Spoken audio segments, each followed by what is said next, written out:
Hello students, good morning, जय हिंद। मैं Vipin sir और जीविका केमिस्ट्री क्लासेस में आपका एक बार फिर से स्वागत है। सॉरी टू स्टूडेंट्स, मैं काफ़ी दिनों के लिए ऑनलाइन नहीं आया, ना ही मैंने कोई वीडियो डाली। कुछ अपरिहार्य कारणों के कारण मुझे बाहर जाना पड़ा, जिसकी वजह से मैं वीडियो डालने में असमर्थ रहा। तो आप लोगों को हुई असुविधा के लिए मुझे खेद है, उसके लिए ठीक है ना। आगे आज से मैं आपको वीडियो फिर से पुनः डाल रहा हूं, जो आपके वहीं से स्टार्ट होंगे जहां तक आपका सिलेबस हो चुका था। तो 1 बाय 1 करके आपका सिलेबस कंटिन्यू होता रहेगा, ठीक है ना। एक बार फिर से मैं आपसे सॉरी बोलता हूं, और बेटा आपके लिए मैं मेहनत करता हूं, सारी चीज़ें हैं। बार बार मैं आपसे कहता हूं कि चैनल वीडियो को लाइक करें, शेयर करें, और अगर आप चैनल में नए हैं तो चैनल को सब्सक्राइब करें तथा बेल आइकन को प्रेस करें। Okay, thank you. Now start your, शुरू करते हैं आज का वीडियो। देखिए, लास्ट वीडियो में आपने पढ़ा था कैटालिसिस, है ना। कैटालिसिस क्या होते हैं, 1 मिनट में मैं दोहराऊंगा बहुत जल्दी, कि वह पदार्थ जो किसी रासायनिक अभिक्रिया के वेग को परिवर्तित कर देता है, कैटालिसिस कहलाता है ना। जिसमें मैंने कहा था कैटालिसिस 2 प्रकार के होते हैं। इनका वर्गीकरण हम 2 प्रकार से कर सकते हैं, एक प्रावस्था के आधार पर और एक क्रियाशीलता के आधार। प्रावस्था के आधार पर जो वर्गीकरण था वो आप पढ़ चुके हैं। आज के बाद आज जो है आप पढ़ेंगे क्रियाशीलता के आधार पर, ठीक है ना। तो शुरू करते हैं इससे आगे का वीडियो। तो चलिए स्टूडेंट्स, देखते हैं। आपने प्रावस्था के आधार पर पढ़ा था कि उत्प्रेरक 2 प्रकार के थे, समांग और विषमांग। अब आप पढ़ने जा रहे हैं क्रियाशीलता के आधार पर। एक्टिविटी के आधार पर उत्प्रेरक कितने प्रकार के होते हैं, तो क्रियाशीलता के आधार पर उत्प्रेरक को 4 भागों में बांटा जा सकता है। क्रियाशीलता के आधार पर उत्प्रेरक को 4 भागों में बांटा जा सकता है। नंबर 1 होता है धनात्मक उत्प्रेरण, पॉजिटिव कैटालिसिस। नंबर 2 है ऋणात्मक उत्प्रेरण, नेगेटिव कैटालिसिस। नंबर 3 है स्व उत्प्रेरण, ऑटो कैटालिसिस। और नंबर 4 है प्रेरित उत्प्रेरण, इंड्यूस्ड कैटालिसिस, ठीक है ना। तो अब इनको सीरियल से देखते हैं, बारी बारी से। होते क्या है, धनात्मक क्या होता है, ऋणात्मक क्या होता है ना, स्व क्या होता है और प्रेरित क्या होता है। तो चलिए देखते हैं धनात्मक उत्प्रेरण। तो देखिए क्या होता है धनात्मक उत्प्रेरण। देखिए, आप जानते हैं यहाँ पर शब्द क्या है, धन, धनात्मक, यानी धन माने बढ़ना, अर्थात किसी भी अभिक्रिया के वेग को बढ़ा देना, है ना, उसे कहते हैं धनात्मक। जैसे आपके पास 100 रुपए थे और 10 रुपए और आ जाए तो 110 हो जाएंगे, तो आप क्या हो गया, धनात्मक में आ गया ना, आपके पास बढ़ रहा है। वैसे ही यहाँ पर चलेंगे कि धनात्मक उत्प्रेरण क्या होता है, कि जब किसी रासायनिक अभिक्रिया में उत्प्रेरक अभिक्रिया के वेग को बढ़ा देता है। जब किसी रासायनिक अभिक्रिया में उत्प्रेरक अभिक्रिया के वेग को बढ़ा देता है तो उसे हम धनात्मक उत्प्रेरक कहते हैं, तथा यह घटना धनात्मक उत्प्रेरण कहलाती है। आई बात समझ में आ गया होगा समझ में, कि जब कोई उत्प्रेरक किसी भी रासायनिक अभिक्रिया के वेग को बढ़ा देता है, अर्थात परिवर्तित कर देता है, तो उसे हम धनात्मक उत्प्रेरक कहते हैं, तथा इस घटना को, इस प्रक्रम को धनात्मक उत्प्रेरण कहा जाता है। आई बात समझे। अब देखिए, मैं आपको दिखाता हूं कि एग्जाम्पल क्या होते हैं कि धनात्मक उत्प्रेरण के एग्जाम्पल। जैसे कि हमने example number 1 2KClO3 potassium chloride को लिया, MnO2 मिलाया उत्प्रेरक के रूप में। तो यहाँ पर क्या होगा, पोटेशियम क्लोराइड जो है पोटेशियम क्लोराइड प्लस ऑक्सीजन में टूट जाएगा, परंतु MnO2 में कोई परिवर्तन नहीं होगा। तो यहाँ पर MnO2 तो हो गया उत्प्रेरण। ये MnO2 अब पोटेशियम क्लोराइड के अपघटन को तीव्र कर देता है और बहुत शीघ्रता से ही इसका अपघटन को पूरा कर देता है। यहाँ पर MnO2 धनात्मक उत्प्रेरक का कार्य करता है। एग्जाम्पल नंबर 2 देखेंगे, 2SO2 प्लस O2। इस अभिक्रिया को अगर हम करवाते हैं तो 2SO3 बनती है, सल्फर ट्राईऑक्साइड बन जाती है। सल्फर डाइऑक्साइड का ऑक्सीकरण कराने पर सल्फर ट्राईऑक्साइड बनती है। ये क्रिया बहुत धीमी गति से, मंद गति से होती है। लेकिन अगर हम यहाँ पर NO उत्प्रेरक के रूप में प्रयोग कर दें, NO का यानी नाइट्रिक ऑक्साइड का उत्प्रेरक के रूप में प्रयोग कर दें, तो यह अभिक्रिया बहुत ही जल्दी संपन्न हो जाती है। तो यहाँ पर NO भी कौन सा काम कर रहा है, धनात्मक उत्प्रेरण का कार्य करता है। एग्जाम्पल नंबर 3 देखते हैं, N2 + प्लस 3H2 हैवर विधि से अमोनिया बनाते हैं तो ये बन जाता है 2NH3, ठीक है ना, हैवर विधि से अमोनिया बनाने में। लेकिन ये क्रिया बहुत धीमी गति से होती है। अगर हम यहाँ पर Fe उत्प्रेरक का प्रयोग कर देते हैं, ठीक है ना, जिसका Fe उत्प्रेरक का प्रयोग करते हैं तो यहाँ पर Fe उत्प्रेरक जो है उत्प्रेरक वर्धक के रूप में यानी धनात्मक उत्प्रेरक के रूप में कार्य करता है और अभिक्रिया का वेग बढ़ जाता है, जिससे शीघ्रता से अमोनिया बनना प्रारंभ हो जाती है। यहाँ पर ये जो उत्प्रेरक है धनात्मक उत्प्रेरक का कार्य करते हैं और इस घटना को धनात्मक उत्प्रेरण कहा जाता है, ठीक है ना। आ गया होगा समझ में। चलिए देखते हैं नंबर 2। चलिए नंबर 2 पर देखते हैं ऋणात्मक उत्प्रेरण। ऋणात्मक उत्प्रेरण में देखिए क्या होगा कि जब किसी रासायनिक अभिक्रिया में उत्प्रेरक अभिक्रिया के वेग को घटा देते हैं तो उसे क्या कहेंगे, ऋणात्मक उत्प्रेरक कहलाते हैं तथा यह घटना ऋणात्मक उत्प्रेरण कहलाती। बहुत सिंपल सी परिभाषा मैंने आपके लिए बनाई है, इतनी सिंपल कि आपको हेडिंग से ही सारी परिभाषा। ऋण माने घटना, माइनस, माइनस का मतलब क्या होता है कि आप लॉस में जा रहे हैं। यानी अगर रसायन की बात करें, केमिस्ट्री की बात करें तो क्या होगा कि आपके क्रिया का वेग घट रहा है। तो परिभाषा बनती है कि जब किसी रासायनिक अभिक्रिया में उत्प्रेरक अभिक्रिया के वेग को घटा देते हैं तो इसे ऋणात्मक उत्प्रेरक कहते हैं तथा यह घटना ऋणात्मक उत्प्रेरण कहलाती है तो आइए देखते हैं इसके एग्जाम्पल को करते हैं कि एग्जाम्पल नंबर 1 है आपका सोडियम सल्फाइड Na2SO3 प्लस इसका ऑक्सीकरण करवाते हैं तो इसका ऑक्सीकरण बड़ी आसानी से Na2SO4 में यानी सोडियम सल्फेट में हो जाता है, ठीक है ना। किसमें हो जाता है, सोडियम सल्फेट में हो जाता है। अभी हमारा बैलेंस नहीं, यहाँ पर 2 ऑक्सीजन, तो बैलेंस करने के लिए यहाँ पर 2 लगाएंगे और यहाँ पर भी 2 लगाना होगा, ठीक है ना। तो हमने क्या बताया कि ये सोडियम सल्फाइड है और ये सोडियम सल्फेट है। सोडियम सल्फाइड का ऑक्सीकरण सोडियम सल्फेट में बड़ी आसानी से हो जाता है। लेकिन अगर हम यहाँ पर ग्लिसरॉल का प्रयोग कर दें, किसका प्रयोग कर दें, ग्लिसरॉल का प्रयोग कर दें तो ये जो है हमारा ऋणात्मक उत्प्रेरक का कार्य करेगा। किसका करेगा, ऋणात्मक उत्प्रेरक का कार्य करेगा और सोडियम सल्फेट के ऑक्सीकरण को रोक देगा या इसके ऑक्सीकरण की क्रिया को मंद कर देगा, इसके वेग को घटा देगा। तो यहाँ पर जो ग्लिसरॉल है इसे हम ऋणात्मक उत्प्रेरक कहेंगे और इस घटना को ऋणात्मक उत्प्रेरण कहेंगे। आए बात समझ में। एग्जाम्पल नंबर 2 देखते हैं। हाइड्रोजन पेरोक्साइड होता है 2H2O2। हाइड्रोजन पेरोक्साइड जो है टेम्परेचर बढ़ाने पर तुरंत अपघटित हो जाता है और ये जल और ऑक्सीजन का निर्माण करता है, ठीक है ना। हाइड्रोजन पेरोक्साइड तुरंत अपघटित होकर के जल और ऑक्सीजन का निर्माण करता है। लेकिन अगर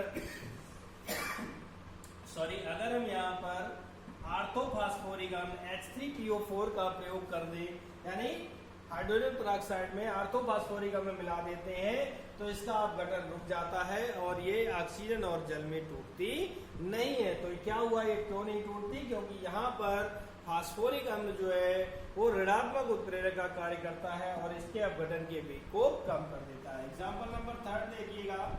थर्ड एग्जाम्पल में आपका दिया हुआ है कि क्लोरोफॉर्म का ऑक्सीकरण CHCl3, ये हमारा क्लोरोफॉर्म होता है। क्या होता है भैया, क्लोरोफॉर्म होता है और इसका अगर हम ऑक्सीकरण करवाते हैं, ठीक है ना, क्या करवाते हैं, ऑक्सीकरण, तो ये COCl2 यानी फास्जीन, इसका नाम होता है फास्जीन है। फास्जीन अत्यंत विषैली गैस फास्जीन का ये निर्माण करता है, ठीक है ना।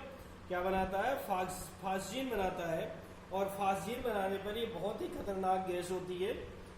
इसके लिए क्या करेंगे कि और आपका इसमें बचता है Cl2, बैलेंस करने के लिए यहाँ पर 4CHCl3 लगा देंगे और यहाँ पर कार्बन के 4 तो 4COCl2 और आपका 2H2 जल बन जाएगा, ठीक है ना। ये बन जाता है बैलेंस आपका 4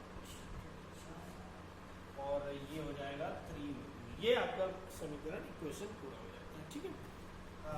4 के 12, 4 में 8, ये हो गया, ठीक है। यानी क्लोरोफॉर्म का ऑक्सीकरण, क्लोरोफॉर्म एक आप जानते हैं निषेधक के रूप में प्रयोग किया जाता है, और अगर हम क्लोरोफॉर्म को सूर्य के प्रकाश में खुला रख दें तो सूर्य के प्रकाश में खुला रखने पर इसका ऑक्सीकरण होकर के ये फास्जीन बनाता है, जो कि अत्यंत विषैली गैस होती है। फास्जीन के कारण यह इतनी विषैली गैस जिसे सूंघकर भी मर जाते हैं, ठीक है ना। तो इसके ऑक्सीकरण को रोकने के लिए यहाँ पर एथेनॉल C2H5OH का प्रयोग कर देते हैं, जिससे इसका ऑक्सीकरण रुक जाता है, अर्थात अपक्रिया का वेग मंद हो जाता है। आई बात समझ में? तो ये सारे पदार्थ ऋणात्मक उत्प्रेरक और इस अपक्रिया के वेग को घटने की घटना को ऋणात्मक उत्प्रेरक कहते हैं, ठीक है ना। आ गया समझ में? चलिए देखिए, आइए नंबर 3 देखिए। नंबर 3 स्व उत्प्रेरण क्या होता है? स्व माने अपने आप, स्व का मतलब होता है अपने आप, अर्थात जब किसी रासायनिक अपक्रिया में बना उत्पाद ही, जब किसी रासायनिक अपक्रिया में बना उत्पाद ही स्वयं उत्प्रेरक का कार्य करने लगे तो इसे स्व उत्प्रेरक, उस पदार्थ को स्व उत्प्रेरक और इस घटना को स्व उत्प्रेरण कहते हैं। आ गया समझ में? देखिए भैया, इसमें कोई बाहर से, अभी आपने 2 उत्प्रेरक पढ़े जिसमें से बाहर से कोई पदार्थ मिलाया जाता था जो उत्प्रेरक का कार्य करता था, चाहे वो धनात्मक का हो चाहे वो ऋणात्मक का हो। लेकिन यहाँ पर क्या है कि कोई बाहर से पदार्थ नहीं मिलाया गया है, अपक्रिया संपन्न होगी और अपक्रिया संपन्न होने के पश्चात जो नया पदार्थ बनेगा वही उसका क्या कहलाएगा? उत्प्रेरक, ठीक है ना। तो आइए देखते हैं कि जब किसी रासायनिक अपक्रिया में बनने वाला उत्पाद ही उत्प्रेरक का कार्य करने लगे तो इसे स्व उत्प्रेरक कहते हैं तथा यह घटना स्व उत्प्रेरण कहलाती है। एग्जाम्पल फर्स्ट है, एथिल एसीटेट के जल अपघटन से, एथिल एसीटेट के जल अपघटन से बना एस्टिक अम्ल उत्प्रेरक का कार्य करने लगता है। देखिए, एथिल एसीटेट का सूत्र होता है CH3COOC2H5 प्लस इसका जल अपघटन करवा देते हैं H2O के साथ, तो ये बनता है CH3COOH प्लस H2O, ठीक है ना, सॉरी C2H5OH, है ना। यहाँ पर एथिल एसीटेट अपघटन से एस्टिक अम्ल और एथिल अल्कोहल बनता है। एस्टिक अम्ल जैसे ही हमारा एस्टिक अम्ल बन जाता है वैसे ही ये उत्प्रेरक का कार्य करने लगता है और अपक्रिया जो मंद गति से चल रही थी वो अपक्रिया तीव्र हो जाती है। आई बात समझ में? तो इसे हम कहते हैं स्व उत्प्रेरक। इसी प्रकार दूसरा एग्जाम्पल है आर्सीन के अपघटन से उत्पन्न आर्सेनिक। आर्सीन क्या होता है? देखते हैं, 2AsH3, ये आर्सीन है। आर्सीन के अपघटन से उत्पन्न आर्सेनिक, यानी आर्सेनिक होता है 2As प्लस 3H2। आर्सीन का अपघटन होता है तो आर्सेनिक और हाइड्रोजन बनती है, आर्सेनिक और हाइड्रोजन बनती है, ठीक है ना। यहाँ पर ये क्रिया मंद गति से होती है, लेकिन जैसे ही हमारा आर्सेनिक बन जाता है, आर्सेनिक बनता है, वैसे ही अपक्रिया का वेग बढ़ जाता है, क्योंकि जो आर्सेनिक बना है वो उत्प्रेरक का कार्य करने लगता है और अपक्रिया के वेग को बढ़ा देता है। तो ऐसी घटनाओं में जब उत्पाद ही उत्प्रेरक का कार्य करता है उन्हें स्व उत्प्रेरक और यह घटना स्व उत्प्रेरण कहलाती है। आइए समझे? चलिए देखिए, नोट कर लीजिए, स्क्रीनशॉट ले सकते हैं। नंबर 4 देखें, नंबर 4 पर देखते हैं प्रेरित उत्प्रेरण। ये क्रियाशीलता के आधार पर वर्गीकरण का चौथा पॉइंट है और अंतिम पॉइंट, कि जब एक रासायनिक अपक्रिया दूसरी अपक्रिया के लिए उत्प्रेरक का कार्य करने लगे तो वह अपक्रिया प्रेरित उत्प्रेरक कहलाती है तथा यह घटना प्रेरित उत्प्रेरण कहलाती है। भैया प्रेरित, प्रेरणा, प्रेरणा शब्द आपने सुना होगा।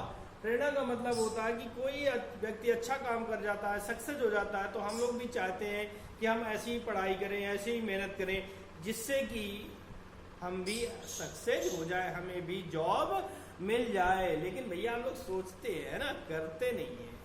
क्लियर हुई बात? नहीं, जब रिजल्ट आता है तब हमारे दोस्त के, सामने वाले दोस्त के 99 हो जाते हैं, 95 हो जाते हैं और हम 70 पर ही रह जाते हैं, तो यार लगता है ना काश मेहनत कर। लेकिन काश ऐसा किया होता ना, अगर आप मेहनत करेंगे तभी तो आएंगे ना।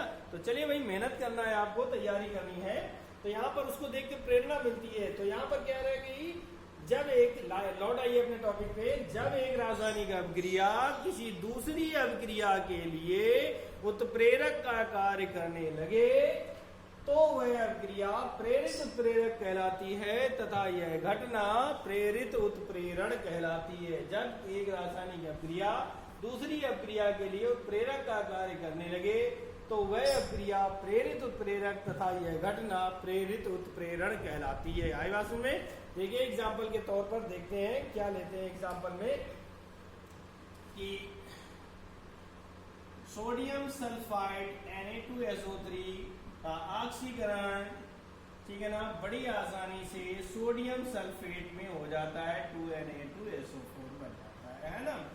सोडियम सल्फाइड का ऑक्सीकरण सोडियम सल्फेट में बड़ी आसानी से हो जाता है, लेकिन सोडियम आर्सेनाइड Na2ASO3 का ऑक्सीकरण नहीं होता, अर्थात नो रिएक्शन, अर्थात इसका ऑक्सीकरण नहीं होता। आई बात समझे कि नहीं आई? सोडियम सल्फाइड का ऑक्सीकरण सोडियम सल्फेट में हो जाता है, लेकिन सोडियम आर्सेनाइड का ऑक्सीकरण नहीं होता है। लेकिन अगर हम इन दोनों पदार्थों को एक साथ मिला दें तो इनका भी ऑक्सीकरण हो जाता है। Na2SO3 plus Na2ASO3 plus O2, तो ये बन जाएगा Na2SO4 प्लस Na2ASO4, ठीक है ना। मतलब अभी इसका ऑक्सीकरण नहीं हो रहा था यहाँ पर, लेकिन अगर हमने इस दोनों को मिला दिया तो इस वाली अभिक्रिया ने इसका भी ऑक्सीकरण करवा दिया सोडियम आर्सेनेट में। तो यहाँ पर ये वाली अभिक्रिया इस अभिक्रिया के लिए प्रेरित उत्प्रेरक का कार्य करेगी तथा यह घटना प्रेरित उत्प्रेरण कहलाएगी। आई बात समझ में? बेटा बहुत मेहनत करनी पड़ेगी केमिस्ट्री में। केमिस्ट्री इतना आसान सब्जेक्ट नहीं होता है। मैं आपके लिए मेहनत करता हूँ और आपको भी चाहिए कि आप मेहनत करें, ठीक है ना। एक दुआ है, काग चेष्टा बको ध्यानम स्वान निद्रा तथयुचा, अल्पहारी गृह त्यागी विद्यार्थी पंच लक्षणा। काग चेष्टा, कौवे की तरह चेष्टा रखनी चाहिए। वो एक डाल पे दूसरी डाल पे बैठा होता है और देखता है कहाँ से कैसे हमें घात लगा के बैठता है। बको ध्यानम, बगुले की तरह ध्यान लगा के बैठना चाहिए। तालाब में बिल्कुल स्थिर हो जाता है और उसे मछली को पता नहीं रहता कि कब वो आएगी, ठीक है ना। स्वान निद्रा, कुत्ते की नींद के सोने वाला होता है, बहुत जल्दी उठ जाए, नहीं कुंभकर्ण की तरह आप लोग सोते रहते हो। अल्पहारी, थोड़ा खाओ। थोड़ा खाने से मतलब नहीं कि बिल्कुल कम खाओ, दुबले हो जाओगे, ठीक है ना। मैंने 4 रोटी खाते हो तो 3 खा लो, वरना ज्यादा खा लोगे तो नींद जल्दी आएगी। गृह त्यागी मतलब घर के सुखों को आप लेट कर पढ़ते हो, लेट कर पढ़ना छोड़ दो, है ना। बैठ कर चेयर पर बैठ कर पढ़े, बहुत अच्छी तैयारी होगी। विद्यार्थी पंच लक्षण, ये विद्यार्थी के पंच लक्षण होते हैं। आई बात समझ में आ गया होगा। और ये रहा आज का वीडियो, आपके इसी टॉपिक से समाप्त करते हैं। वीडियो पसंद आए तो लाइक करें, शेयर करें और चैनल में अगर आप नए हैं तो चैनल को सब्सक्राइब करें, बेल आइकन को प्रेस करें, जिससे आपके सारे वीडियोस के नोटिफिकेशन आप तक पहुंचे। और भैया एक लाइक तो बनता है। Okay, thank you.